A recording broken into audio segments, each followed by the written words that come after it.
देखिए, आचार्य प्रशांत कहते हैं कि मूर्तियों के जरिए से खुदा तक पहुंचा जा सकता है। यही बात अरब के मुशरिक लोग भी कहते थे। वो मूर्ति को खुदा नहीं मानते थे, लेकिन मूर्ति खुदा तक पहुंचने का वसीला मानते थे। उस जमाने में मंदिर हुआ नहीं करते थे, वो मैदानों में मूर्तियां लगाकर उसकी पूजा करते थे। अरब के जमाने में हुबल बहुत बड़ी मूर्ति थी, वो मैदान में लगाकर उसके अतराफ तवाफ करना, बलि देना, कुर्बानी देना, डांस करना, मूर्ति को खुश करना, इस तरह से वो करते थे। आजकल भी यही हो रहा है। आजकल मंदिर हुई, उस जमाने में मंदिर नहीं हुआ करते थे। मैदानों में मूर्ति लगाकर पूजा किया करते थे।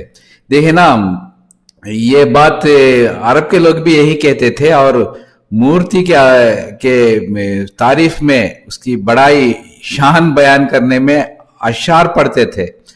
तो देखिए ना, ये खुद साख्ता वो मूर्ति की तारीफ करते थे ना, उसका कोई प्रमाण नहीं है, ये खुद साख्ता तारीफ करते थे। देखिए ना, इस्लाम में अल्लाह ताला ने उसके बारे में 99 क्वालिटीज, एट्रीब्यूट्स कहा है, जो इंसान के समझ में आती है ना।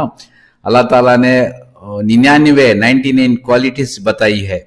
सबसे बड़ी क्वालिटी वो हमेशा रहेगा, कुल्लु मन अलैहा फान व यबका वजही रब्बुका जुल जलाली वल इकराम। अल्लाह ताला की सबसे बड़ी क्वालिटी क्या है? वो हमेशा से है, हमेशा रहेगा, और वो खादिर मुतलक है, हर चीज के कंट्रोल में है। तबारकल्लज़ी बियदिल मुल्क वहुवा अला कुल्ली शैइन खदीर, ये सब उसके क्वालिटीज हैं। देखिए ना, उसमें अल्लाह ताला के क्वालिटीज में एक बहुत बड़ी क्वालिटीज ये है, एट्रीब्यूट शकूर है, वो माफ करने वाला है, गफूर है, शकूर है। शकूर का मतलब वो कदर करता है। इंसान छोटी या बड़ी नेकी करेगा ना, उसको जमा करेगा, जमा कर कर आखिरत में बताएगा। जो गैर मुस्लिम है ना, वो भी अच्छे काम करते हैं, उसका बदला दुनिया में दे देता है, लेकिन मुसलमानों को इधर नहीं देता है, उधर ही देता है, आखिरत में देता है। क्योंकि कुरान में है ना, दो बहुत बड़ी शर्त है। अल्लाह को हर कोई मानता है, और आखिरत पर मानना जरूरी है। अल्लाह को मानना, ये खुदा को मानना, अल्लाह को मानना, और आखिरत पर ईमान लाना, ये बहुत बड़ी शर्त कुरान में है, कोई मजहब में नहीं होती। देखिए ना, सिख लोग है ना, वो भी अल्लाह को मानते हैं, ये खुदा को, ईश्वरवाद को मानते हैं, लेकिन उनका आखिरत में हिंदू जैसा तस्वुर है, मतलब कर्मा का तस्वुर है।